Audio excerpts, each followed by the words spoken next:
vendors will no longer offer any scroll fragments. No!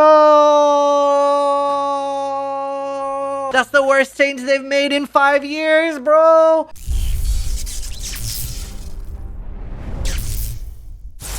Hi, Zizaran here, and I just wanted to make a sum up video about how I feel about the upcoming Ultimatum League, and now that the patch notes are up, we're gonna do like a quick TLDR of like the most important things in my opinion in the patch notes, and just generally how I feel about things. Ultimatum looks really exciting. It has a lot of risk versus reward, which I'm like really looking forward to.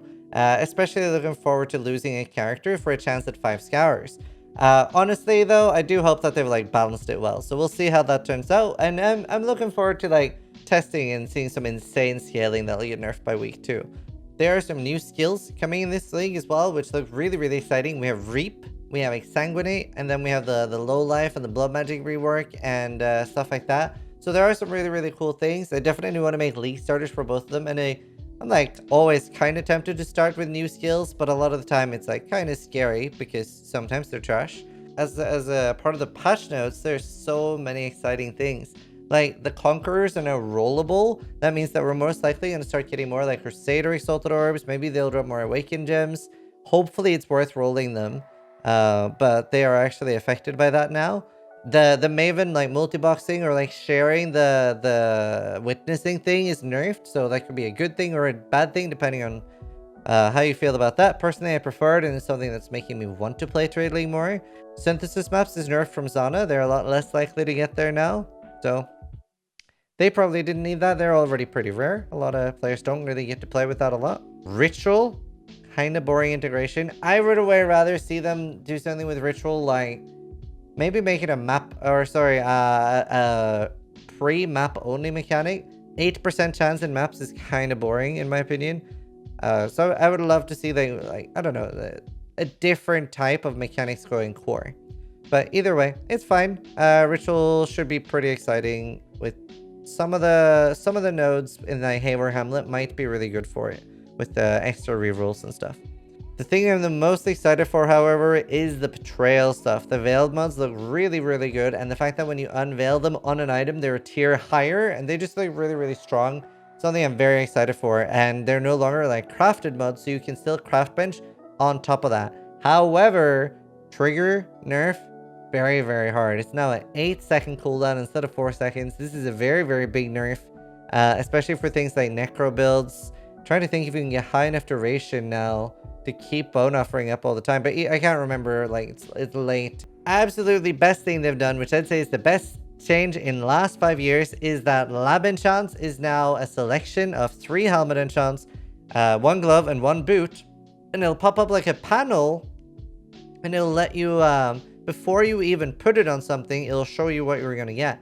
That means that you can choose if it's going to be on a unique helmet, if it's going to be on a rare helmet, or if it's just something you're throwing in a base type to sell. It's a huge quality of life for enchants and really brings a lot of life back into lab.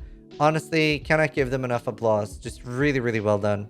Harvest changes got even further nerfs than we were already aware of. There is no longer an add influence at all. So that means that you can no longer turn, for example, an item level 86 Valor Regalia into a random influence. It is now a reroll influence on an item that already has influence. There are some cool and bad things about this. Obviously, it is a huge nerf to solo self-fun and actually finding base types. But it does provide, it puts a lot of value back into finding base types. That means that finding a Shaper Valor Regalia or Elder Valor Regalia at a high item level might now be really good because you can reroll it until you get what you want. So it's definitely an interesting one. Obviously this affects me a lot if I do play solo self-fun. And just a lot less availability of influenced items, but it might end up being a good thing. Very mixed feelings for me on this one because it's a bad thing, but I also kind of do like nerfs often, so it's a weird one for me. The seed rarity rebalance, I don't know how I feel about that either. I'd rather keep it 1-to-1. I don't like the chance space there, I guess. If you get a tier 3 seed, you fight it and you don't get a craft. I don't think that's ever a good thing. I don't think that ever feels good. So I feel like that's the seed rarity rebalance is kind of weird. But yeah, other than that, there was like no other changes that we didn't know about from the other manifesto stuff about harvest that I can think of. Delve is being rebalanced massively in favor of people like me that only go to like 200 to 300 per league and stay farming around that, because now like it's a lot less top heavy, or kind of more top heavy if you want to look. Depends how you want to look at it. But it's the rewards aren't as much to do with like deep delving anymore. It's a lot more with like you get earlier good rewards, and that should be really, really exciting for players that don't maybe go very deep. Maybe they only go 100, 200, 300. More fossils and stuff like that. I'm kind of excited for the new early delve. So let's talk a little bit about the skill changes and the nerfs and stuff. Blade Blast, I was expecting more of a nerf. I think it's like 25-30% nerf that it'll work out to be. So Blade Blast is fine. It's basically just a slap on the wrist. It's like stop being so much ahead of everything else in power. That means that both Assassin and Chieftain builds should be completely fine. So if you're worried about that, you don't have to be. Obviously, the Explosion chest is a big nerf to a lot of these. So that is actually very big. It depends on how easy it would be to get high percentage explosion, because we don't know what the different tiers of explosion chest is. Maybe it is 100% at elevated, but we don't know. And especially the Assassin Blade Blast with how the Assassin's healing stuff works, that is kind of untouched. So Assassin Blade Blast is, if you liked it last league, it's pretty much untouched this league. Blade Vortex nerf, I feel like that got hit harder. I wouldn't say it's completely dead, but it's probably like early maps is where it's hit the hardest. It's still going to be a fairly strong skill when you put a lot of currency and scale it, but for more budget players, I'd say this got hit the hardest. Bladestorm Bleed looks really juicy. I can't wait to see Steel Mage's reaction to this. Like, it looks really, really juicy for Bleed. And we don't know how hard Bleed was hit because we don't know the percentage number of the new Bleed modifier on items. They did remove like the 60% chance to deal 100% more damage. And that's been replaced with like an increased dot multi, or I can't remember the exact wording. But that value does need to be pretty high to replace it. So we'll see how hard that got nerfed. Carrying golems are nerfed fairly hard. However, they are currently still so insane that they should still be usable. Not much of a minion expert myself, so I would refer to others for like how strong or weak they are, to be honest. Toxic Rain got nerfed fairly hard. So the way Toxic Rain got nerfed is that the single target is going to go down a lot, because that if you have a lot of AoE now, the pods are going to drop further apart, reducing your AoE overlap. So the way that ends up working is hard to see before we actually know exactly how affected it is. It could be dead. I don't necessarily think it's going to be dead just because of how it scales, and I don't think they're going to make the pods that far apart. But honestly, it's a weird one. It could still end up being really, really strong. It's just hard to calculate anything with AoE overlap before we actually get to play with it. Val skill buffs got insane quality of life and buffs, especially Val Ice Nova, which just looks absolutely bonkers, insane damage, and just looks fucking nuts as a map clearer. I can't wait to do something with like Herald of Ice and Legion farming or something like that. Just looks so much fun, and I've had fun doing that in the past, and it's just insane now. Like, I love Val skills. They're kind of like ultis in Path of Exile, right? Like, you just like, either you want to just nuke a boss down, or something like that, but either way, in high density maps, especially like lower tier ones, where they don't have that much HP to begin with, things like Val Ice Nova, it's so much fun. Val Cold Snap as well looks bonkers, and a lot of these skills look really, really fun. Val Ground Slam, however, looks absolutely, completely ridiculous now, because Val Ground Slam is now affected by exerts. That means, and there's also 4 charges now, so you can do your Seismic Cry, Intimidating Cry, and go absolutely ham and one-shot some bosses. So that's maybe a little bit too strong. Either way, it's cool to see Val skills getting some love again. It's been a while since we've been really focusing around Val skills, so I'm a big fan of that. Will be interesting to see. Atlas passives, Haywark Hamlet got no nerf to the essences. Harvest is even more likely to appear here, and obviously we have the increased rarity stuff like before. So Haywark Hamlet looks like by far the best one now. It's like, it's just so good. The Valdos Rest, the Harbinger, I don't fully know, because it's basically now it's like a Harbinger King that's there. I don't know if that's going to be the one from the map, which is just going to be like, hey, you're stuck here for 2 minutes fighting this thing, or if it's just going to be like one of the larger Harbingers that drop slightly better loot, which would be super sad. But I don't know. It'd be weird if it was that extreme, but we'll see. Lex Proxima is kind of dead. You have Seance is down to 5 rare monsters, and I mean, it's just not being really a good region to begin with, in my opinion. Unless you like Delve, then it's great. Then it's great. Don't worry. Turns End, it might seem like a buff, but it's also I really don't know if it is. So in the initial manifesto, they talked about Turns End with increase the rewards on the invasion monsters, dropping more. But then in the patch notes, it says increase the drop pool, made it wider. And unless everything that's now in the drop pool is just better. Well, before it dropped a lot of sixlings. Like I got like 6 or 7 sixlings in one day of farming. And that was pretty great to me. So I was surprised when they said they were going to buff it. But I don't know if they really know what buff means. I'm a little bit scared of this one, to be honest. I'm a little bit scared of this one because wider drop pool, unless everything that's added is good and better, that's a little bit scary because that was already very good. Especially early game for SSF with a lot of silver coins, a shit ton of sextants and chisels. Really, really good, honestly, for how I was using it. So I am scared.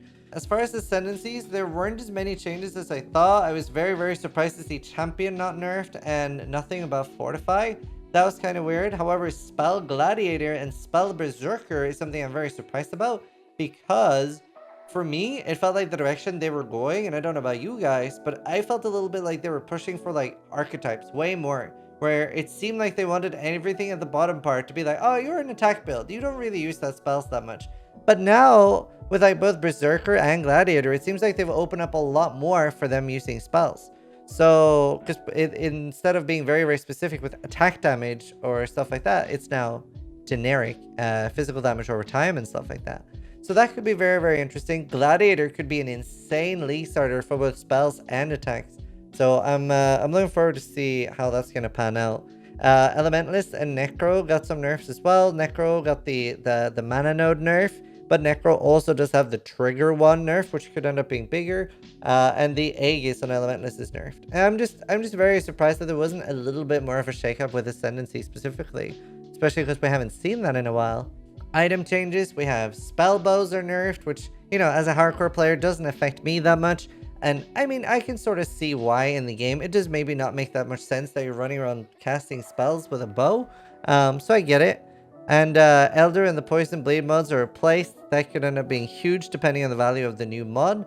Huge nerf to Explosion Chest. Again, we don't know. We don't know what the new percentages are. Maybe Elevated is 100%. That would kind of make sense. But we'll see how that ends up panning out. There are some really, really exciting things with Impulsa. So with the changes to Explosion Chest, Impulsa is probably going to replace Explosion Chest quite a lot. And then you use Storm's Gift to make it prolif. There is a new Vinctar Flask as well, which prolifs, causes shock to spread to enemies in a radius of 20. However, do remember that with an Impulsa, you can't naturally shock. And that is why Storm's Gift is so strong, because it actually forces the shock regardless of you wearing an Impulsa or not. There is a new version of Vinctar as well, which is shocks spread to other enemies. It shouldn't be as good as the Storm's Gift gloves. However, it still might have some interesting interactions and might feel good to play. Would require some testing. There are loads of essence changes. With the number one biggest thing is Fire Burst. The Flame Burst, Fire Burst thing of the Hysteria essence is getting massively buffed. This is already a pretty underused mechanic that you've probably very rarely seen streamers play. You've very rarely seen people at all make videos or guides about it. But I've had a few friends that have had some really insane builds with this in the past. And now it's only gotten buffed. It's basically a thing that whenever you're using a Fire Burst weapon, which you make with the essence of Hysteria, it procs like this Flame Explosion, and you stack loads of cooldown recovery, and it can be really strong. And this has just gotten an insane buff. So I think that is going to be some very strong builds this league. Should be really cool to see. Other than that, stun avoidance, you can between Abyssal Jewels and Essence of Scorn, you can get very easy stun immunity now. And there's a lot of cool essence changes in general. It's actually something I'm very excited for. And with essence being on the map device, in Hayward Hamlet being unnerfed, easy shit ton of good essences. It's going to be great. And that means that even though Harvest did get nerfed, you're actually going to have a pretty good chance of making some good stat stacking gear, even on solo self-found, because you're going to have such a large amount of essences. It's going to be very, very interesting for the future of crafting with so many more essences introduced, especially at like deafening and high level, and deafening essences being buffed. Another thing worth mentioning as well is the new Allies Cannot Die, which is basically like a full immunity aura, which might be similar to Divine Shrine. I don't really know how I feel about this until I see it in use against me, but I already don't really like the way the immunity shrines are. Any form of immunity on monsters, or for us for that matter on Path of Exile, is probably not that great, and I'd rather see something like 90% damage reduction. A lot of the time it causes lag, or just like it's really clunky and doesn't feel good. So I don't really like full immortality things in PoE to begin with, but we'll see how it ends up being. Either way, a new league is always obviously an exciting time for me. Loads of more people watching on Twitch, and I'm very much looking forward to everything. And we're going to be pulling out loads of league starters for you guys. They're going to be upgraded loads and way, way better than before. So they'll be up ASAP. And again, thank you guys for all the support. Sub if you liked the video. But the most important thing of all, try to die less than I do.